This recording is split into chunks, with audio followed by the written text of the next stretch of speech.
primeiro, assim, quais são as causas que a gente pode ter de extrasístoles supraventriculares aí? A gente vai ter um automatismo aumentado, a gente vai ter... Qual é o mecanismo que isso acontece? É mais por alteração estrutural ou um coração normal também pode ter? Dá uma Excelente. passeada aí.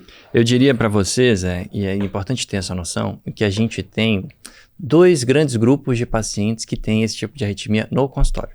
A gente vê isso, né? Um paciente igualzinho ao que você pegou ontem no seu consultório, geralmente é um paciente muito jovem, que não tem nenhuma doença cardíaca estrutural conhecida e que a gente identifica no eletrocardiograma por algum sintoma no Holter, uma carga, habitualmente, quando aparecem sintomas, costuma ser uma carga elevada de extrasístoles supraventriculares, né? Esse grupo de paciente é diferente de um segundo grupo de paciente, que são os pacientes mais velhos.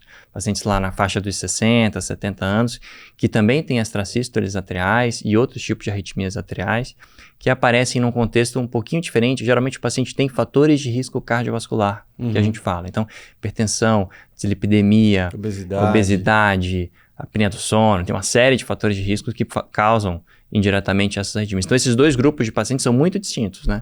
A gente tem um perfil em que a doença é primária elétrica do coração, digamos assim, existe um foco de uma arritmia focal. Na maioria das vezes, o mecanismo é de atividade deflagrada, que a gente fala.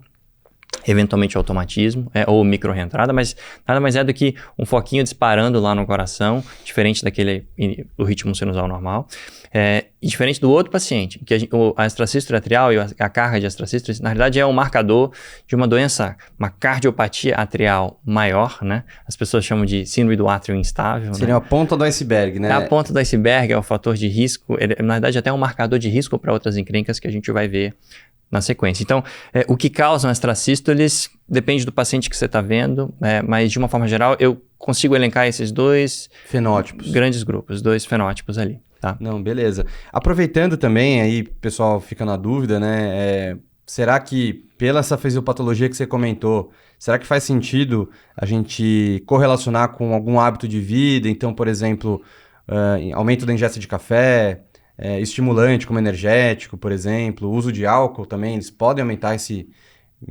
Acho que talvez faça mais sentido no paciente jovem do que no outro paciente que é a ponta do iceberg, mas café, estimulante e álcool, eles aumentam? Eles podem aumentar as extrasístoles? Bom, é uma recomendação da maioria dos cardiologistas quando pega pacientes assim. Então, intuitivamente, a gente acha que esses estimulantes aumentam a incidência de extrasístoles. Alguns trabalhos mostram que sim, tá? Tanto o café quanto álcool, energéticos e algo relacionado a essa linha de raciocínio. Então, aumento de adrenalina, entre aspas, assim, né? Até dormir mal e tal, estresse, pode ter uma relação sim. A evidência não é muito óbvia, né? Tem um trabalho até mais recente do New England com café, que mostrou que o café aumentava a incidência de extrasístoles ventriculares, mas não aumentou a de extrasístoles atriais, numa população meio indiscriminada. Na dúvida, se você identifica um comportamento abusivo, a dica é tentar melhorar para a qualidade de vida de uma forma geral, né? Para você, o que é um comportamento abusivo de café? Que com certeza você toma bastante. Depende do limiar. Eu até que não tomo tanto, sabe? Mas tem gente lá que vai no consultório com 5, 6 xícaras de café por dia. Esse é meu comportamento, então é abusivo. Então você tá dentro do grupo. Só que eu sou assintomático. Tem que ver se você tem extrasístole pra gente tratar. Mas veja, é óbvio que a gente faz uma triagem mínima em qualquer paciente, seja no grupo mais jovem ou no grupo mais velho, se tem algum exacerbador mais óbvio. Então entra, sim, estimulantes, cafeína, e entra outras na linha de raciocínio, já puxando o mesmo gancho, entra também identificar condições mórbidas, digamos assim, algumas doenças que podem se associar de fato a uma maior incidência das extrasístoles. A triagem inicial envolve esses comportamentos abusivos, envolve também uma triagem, boa parte das vezes, de apneia do sono, síndrome da apneia do sono, especialmente se as arritmias acontecem mais no período da noite, né, durante o sono. Hipertireoidismo é uma coisa para se descartar, a tireotoxicose pode associar, tá? E outras doenças mais raras. Envolve uma triagem original básica para a gente ter segurança em relação a algum trigger. Mas, de novo, o mais importante é entender a fisiopatologia para entender que boa parte das vezes, e aí as pessoas confundem, em geral esses triggers não são a causa. Eles geralmente são um exacerbador de um paciente que tem uma predisposição, tem um foco mais predisponente, ou tem uma condição do átrio esquerdo lá mais predisponente, e ele vai lá e exacerba o problema com um comportamento abusivo, né? Perfeito. E acho que também tem que saber individualizar, né? Eventualmente, tem pacientes meus que concordo 100% com o que você falou, mas o que acontece é que quando ele toma vinho tinto, por exemplo, ele nota um aumento das extracístoles e é uma coisa individualizada. Também, então, tentar entender qual que é o comportamento daquele paciente para você tentar reduzir, né? Não dá para você, não, para todo mundo eu vou podar o vinho tinto. Não. No seu caso, vinho tinto talvez seja um trigger mais específico.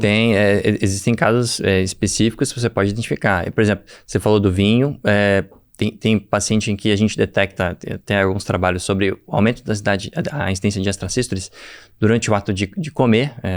A deglutição induz arritmias atriais por algum mecanismo vagal, a própria passagem de alimento no esôfago, que passa bem perto do ato esquerdo. Tem uma série de mecanismos possíveis para induzir, digamos assim, arritmias. E essa investigação dessa triagem inicial envolve uma série de perguntas. Se você identifica um padrão atípico, por exemplo, esse seu, vale a pena investigar um pouco mais. A gente já fez um esofagograma baritado com um paciente que tinha extracístoles e TAs não sustentadas durante a deglutição. Era frequente e a gente identificou que tinha uma correlação, aumentava. Né? A gente não sabe se o mecanismo é vagal pelo ato ou se era relacionado mecanicamente à passagem de alimento ali. Estimula o átrio ali. Tem algumas situações atípicas, sem dúvida, você tem que identificar o padrão. Não é a regra certamente você tem uma situação predisponente e você tem eventualmente um exacerbador, mas existe um foquinho disparando nos dois cenários que você precisa correr atrás de reduzir a quantidade e eventualmente discutir se precisa de tratamento, que a gente vai ver na sequência.